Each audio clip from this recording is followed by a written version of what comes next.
Hi, my name is Omar Naffaa. I'll be presenting my Capstone project, which is the implementation of UAVs with SDRs to restore wireless connectivity after disaster.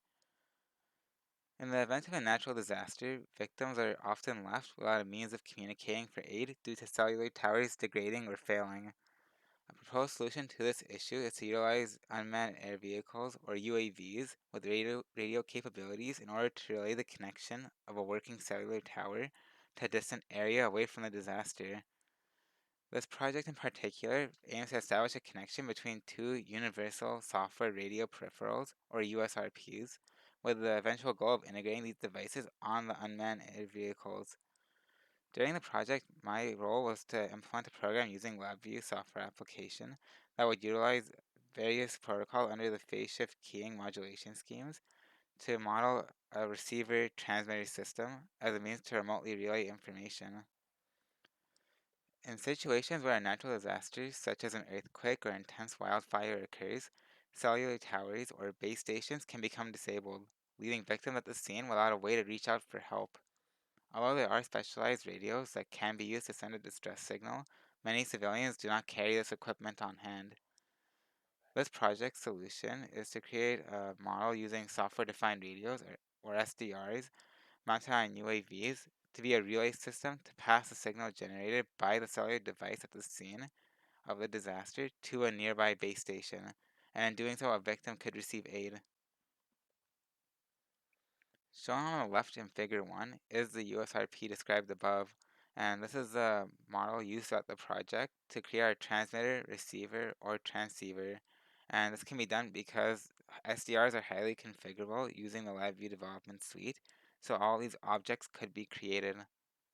Figure 2 shows the architecture of the project and what we're aiming to model, with the red oval shown here being the area of disaster, and the blue oval being a macro cell or cellular tower that can be used like a normal cellular tower that's undamaged.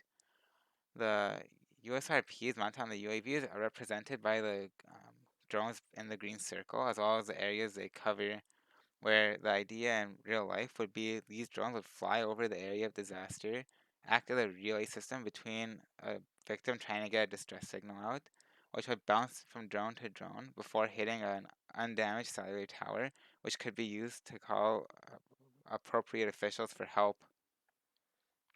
Figure 3 on the right shows the transmitter and receiver graphical user interfaces, and the transmitter shown on the left of Figure 3 allows us to create a message that could model a victim calling for help, which would be sent through the transceiver portion of the project.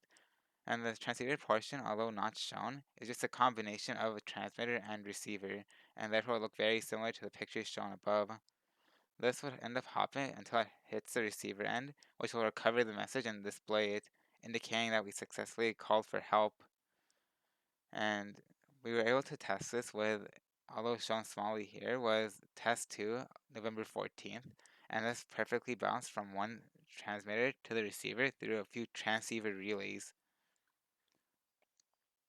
Upon configuring the USRPs, we transferred the messages around, and we used transceiver as the middleman. And we were able to verify that this concept does work and that it can be upscaled with as many transceivers in between as needed. Within the project, we determined that the best communication modulation scheme is quadrature phase shift keying, or QPSK, and this is so because it allows a higher rate of data to be transferred in the same amount of time as other protocols.